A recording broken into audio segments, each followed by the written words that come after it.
राजकुमारी के रूप यवन पर आसक्त हो दैत्य दंभकासुर उसे अपनी गुफा में उठा ले जाता है। राजकुमारी चंद्रकला का रो रो कर बुरा हाल था। उस बेचारी की तो किस्मत ही खोटी थी। कितने सालों तक वह उस नाग के चंगुल में फंसी रही। कुछ ही दिन पहले नाग से आजाद हुई थी। सोचा अब जिंदगी अच्छे से गुजरेगी, पर अब दैत्य दंभिकासुर ने उसे अपनी गुफा में ला पटका। ना तो उसके आंसू रुकने का नाम ले रहे थे और ना वो किस्मत को कोसने से उसकी मनमोहक सुंदरता से अभिभूत दैत्य ने उसके साथ किसी प्रकार का बल प्रयोग नहीं किया। वह उस अद्भुत नारी को जबरदस्ती नहीं बल्कि उसकी सहमति से प्राप्त करना चाहता था। दंभकासुर ने राजकुमारी से कहा, या तो तू अपनी मर्जी से मेरे साथ रहने के लिए सहमत हो जा, अन्यथा आजीवन तू ऐसे ही मेरी कैद में सड़ती रहेगी। दैत्य की बात सुन राजकुमारी चंद्रकला गुस्से से रोती हुई बोली, मैं तुम्हारे साथ रहने से पहले मरना पसंद करूंगी, और अगर तुम यह सोचते हो कि तुम मुझे यहाँ उठा लाए तो मैं तुम्हारी हो गई तो ये तुम्हारी सबसे बड़ी भूल है। मेरा पति मुझे ढूंढते हुए यहाँ जरूर आएगा और वह तुझे छोड़ेगा नहीं।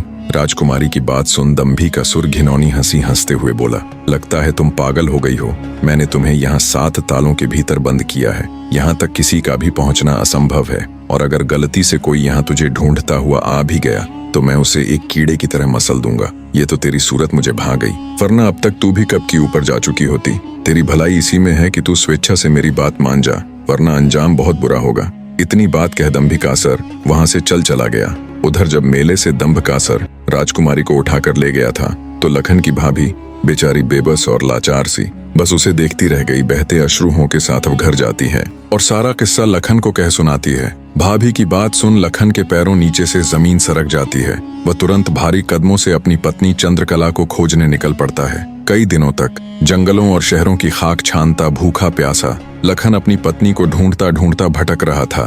तभी उसे एक कुटिया दिखाई देती है। थका हारा लखन जब कुटिया के अंदर जाता है तो उसे अंदर एक साधु बाबा दिखाई देते हैं। लखन उनको प्रणाम कर वहीं बैठ जाता है। लखन की हालत देख महात्मा जी ने पहले उसे अच्छे से जलपान कराया और फिर बोले, बेटा तुम कौन हो और यहाँ जंगलों में क्यों भटक रहे हो। तब लखन महात्मा जी को अपनी सारी व्यथा कह सुनाता है। लखन की सारी दास्तान सुन महात्मा जी बोले, बेटा तुम जिस राक्षस की बात कर रहे हो उसका नाम दैत्य दंभिकासुर है। वह जहाँ भी जाता है तबाही मचा देता है। आज तक उसे कोई भी परास्त नहीं कर पाया। जिसने भी उससे मुकाबला करने की कोशिश की वह पत्थर का बन गया। इसलिए मेरी सलाह मानो और वापस अपने घर लौट जाओ, इसी में तुम्हारी भलाई है। उसके पीछे जाकर क्यों अपने प्राण गंवाते हो। साधु की बात सुन क्षण भर के लिए लखन सन्न रह जाता है। थोड़ी देर बाद धड़कते दिल के साथ उठकर वह महात्मा जी के चरण पकड़ लेता है। उसकी आंखों में डर और साहस के मिश्रित भाव थे।